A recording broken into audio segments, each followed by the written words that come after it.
rock and roll. Oo nga eh, bagay na bagay sa atin to. Eto na, batang-batang dating. Mga kumanin, simula natin kalampagin ang Lunes ninyo ng isa na naman diskusyon. Siguradong makaka-relate kayo. Ready na ba kayo? Nako, kumparing Edu, kung alam mo lang kung gaano kami ka-excited ni Nyora dito, ha? Humanda ka. Madalas kasi mga misis ang laging nabibiktima rito. At para patas, para naman fair ha, palitan makakasama natin muli si Boy at the Giant, ang ating gongman. Sample. Boy! Napalakas. Good morning. Mukhang excited nga si Boy. na tayo. Kung excited kayo, abay, mas lalo na kaming mga kalalakihan. Simulan na natin sa hot issue ating pag-uusapan.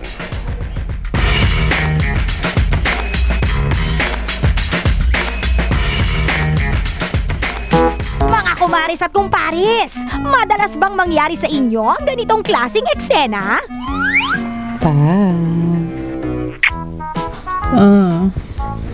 Tara na.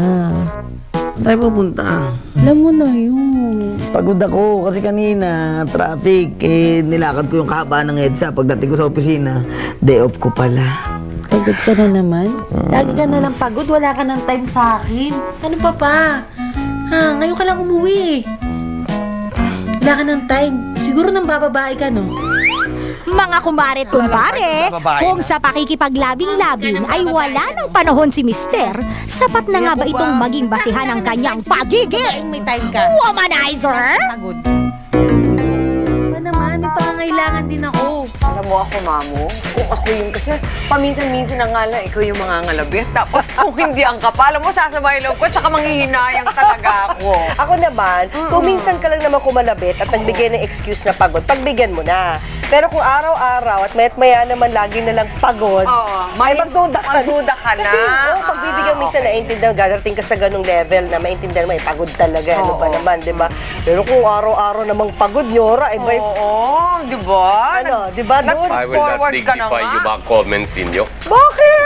O, iba na panahon ngayon. Alam mo, ang malalaki ang nagiging biktima sa mga panahon ngayon. Ay, bakit mo naman Lagi nasabi nyo kasi na sinisisi kayo pa rin kapag ang ayaw kayong biktima? pagbigyan. Oo. Sinasabi, oy, nang bababae kayo. Iba na panahon ngayon, mali ng lalaki yun. So, binabaligtad mo na ngayon? Oo. So, ibig sabihin, ano ba? Sige, i-justify mo ba mo sinasabing nanlalaki? Hindi na magpepwede. I think yun ang mga dating palaisipan noon na kapag hindi na pagbigyan, ayan sinasabing ng Relax bababae. muna ako. Pero ngayon, ang lalaki kasi, under a lot of stress din yan, a lot of tension kasi yung to provide. Trabaho, Diba? So, pwede nating pagbigyan naman yung lalaki, at least with the benefit of the doubt na hindi naman siya maaaring ng bababae. Pero kayo, lagi lang, yun ang unang yung iniisip. Na porket pagod ng bababae. O porque hindi kayo napagbigyan. Hindi nga sabi ko nga kung paulit-ulit lang naman. Baka nga Okay, naman, gaano kadalas yung paulit? Ano reason nga? to believe. Ano O yung- kung gabi-gabi na lang, mayat-maya, hapon, So, umaga, ikaw nakakalabit ka tanghali. gabi-gabi. Hindi, ibig sabihin. Kung lagi na lang ka nangangalabit, tas ayaw, magduda ka na. Parang bakit naman, di ba? Nyora, Hindi nyo ba minsan naisip na baka maganda rin yung mag-ayos kayong konti, teka, ipagluto mo ng muna. masarap. ibang usapan. Yan. Punta muna tayo sa ano. Nag-iinit na po kumaris at kumpares, kung saan na napupunta. Ito na muna ang pangalawang eksena. Manood ka muna! Kumusta ka na?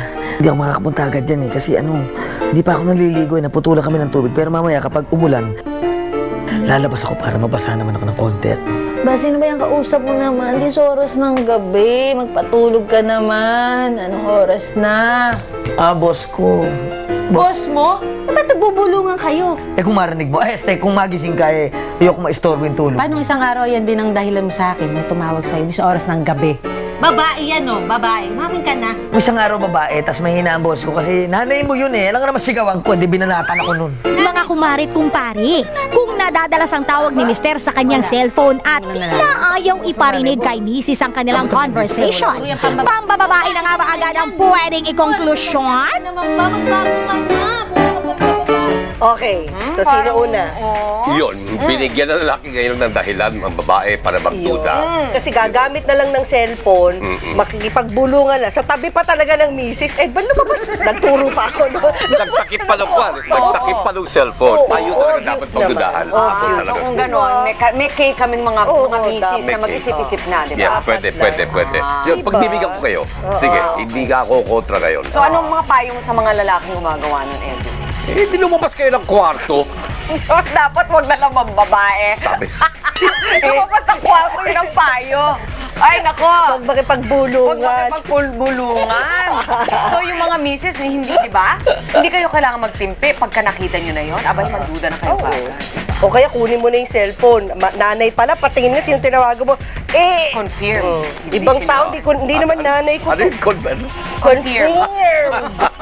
Iba pala yung lingwahe dito kasi sa morning lang. Okay. Natuto ka rin. Sige. Meron pa ba? May ibang sample pa Oh, tayo? may isa pa. Meron Ano pa. pa? Ano Sige, pa? ano Senaryo natin? dyan. Pwedeng Go. magduda ang babae. Okay. Good. Okay. Wala na? Ako yun ang gusto ko sana. Hindi, pero Akala ko ito, may isa pa. mapuntahan. Oh, sige. Ano?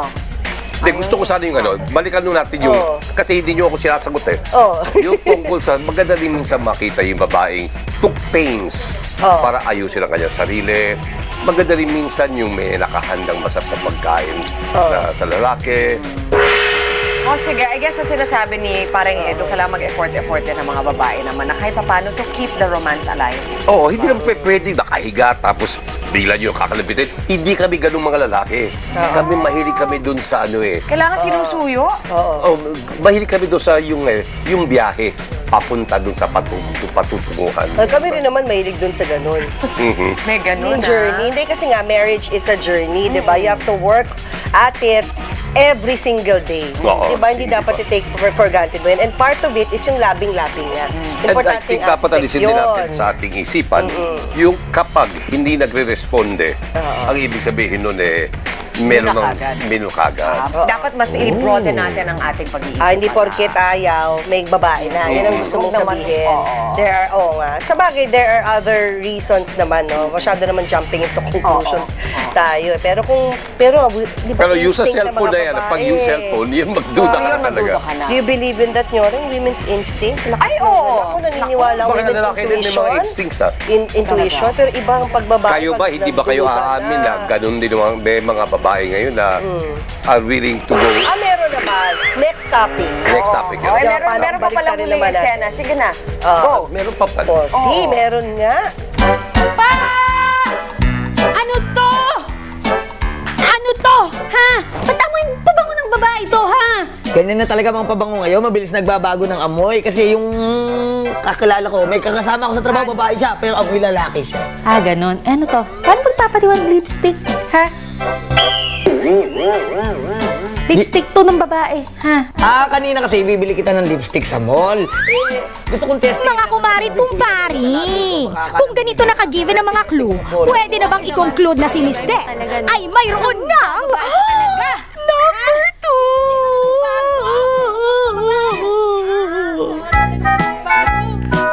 Uso pa pala ngayon yung amoy pabango, may lipstick sa kwelyo. Kala ko sa pelikula lang yan na 1970s at 1980s. Maingat na kayo ng mga lalaki. Wala, pag ganyan, wala ka nang ligtas ng ganyan, Edu. Oo. Gawin mo pa naman yan. At saka hindi na kami gumagamit ng mask oil tsaka pakuraban. Iba na ngayon eh. Iba na. Yung mahangin lang ng konti, nawawala na yung amoy eh. Oo. Yung Tsaka iba yung mga dati, lalaki. para bantika sa lagkit ng babango. Kaya talaga Kung pasok ng babae, maingat na, hindi magpapahuli. Kung kayo mga lalaki, ang dapat dyan kasi, mahal. Nakasakay ako sa jeep, nakasakay ako sa bus, sa MRT, sa LRT. Oh. Ang sikip-sikip eh. Pwedeng Dumikit yung dadapuan lang amoy. ako ng lipstick. Oy, amoy. Naniniwala ka ba doon? Diba? Yura? Para ba yung sigarilyo na yung amoy sigarilyo dumidikit sa damit o para bang amoy sa kusina? Di ba pag pumunta ka sa isang restaurant, may nag-iihaw, amoy inihaw yun. Naniniwala ka ganun din sa Baka pabango? maniwala pa ako basta hindi siya nagte-telepono sa gabi, di ba? Kung ipagsama-sama mo yun, di ba sabi na when there's smoke, there's fire. At Sama-sama pag, mo ito lang. naman, tip naman. Pag yung lalaki, hindi na lang yung telepono sa loob ng banyo. Magduda na. Ayan na. Bakit ba kaya na? Hindi ba? Magduda na kayo. So mas yun ang, kumbaga sa kriminal, mas madidiin mo ang isang taong guilty sa pamagitan ng telepono, no? Eto lang tanong ko, Edu. Bago Gong, kasi importante to, kung kami mga misis may hinala, kunyari nag-iisip na kanya, paano ba ang tamang approach sa mga mister para malusutan, or- mapag-usapan? Well, Ano ba ako yung never galit? kasi, Dapat, ako never ako napagbintangan ng gano'n. Never. Klaro yun. Para gusto Pero- nyo malaman kung ano ang dapat na tamang reaksyon, tanongin nyo yung mga cameraman. Sila. Yung mga na daming karanasan yung mga yan. Totoo naman ako doon. Ay, nako. May out ka na naman. Lalo na yung mga location sama na shooting. kayo dito sa set, ha? Wala tayong cameraman, uupo lahat dito. Oo. Sila ang subject natin sa third Sila ang degree. interrogate natin. Okay. Oo. So mga yun. kasama, mga kaibigan, narinig nyo na po ang mga opinyon ng inyong kumare at kumbare. Tandaan, bawat issue sa pamilya, kayang solusyonan. Basta't maglaan ng oras para ito'y pag-usapan. Ito po ang kumare, kumpare. Dapat may part 2 to. Part 2. Di ba, Nyora? Part 2. Pag nahuli na? 2 time, 3 time, 4 time na. Pag babae na yun. Patatawarin mo pa ba? Pag babae na yung ano. Tsaka kung babae naman, ang, di ba, ang ayaw, ang panayang tanggi. Pag pumasok sa shower, sa banyo, dala yung cellphone, tapos binuksan yung shower, lumabas, hindi masabuok, alam mo na talaga. Kailangan meron pa ibinus sa shower para hindi naririnig, Hindi di ba? naririnig.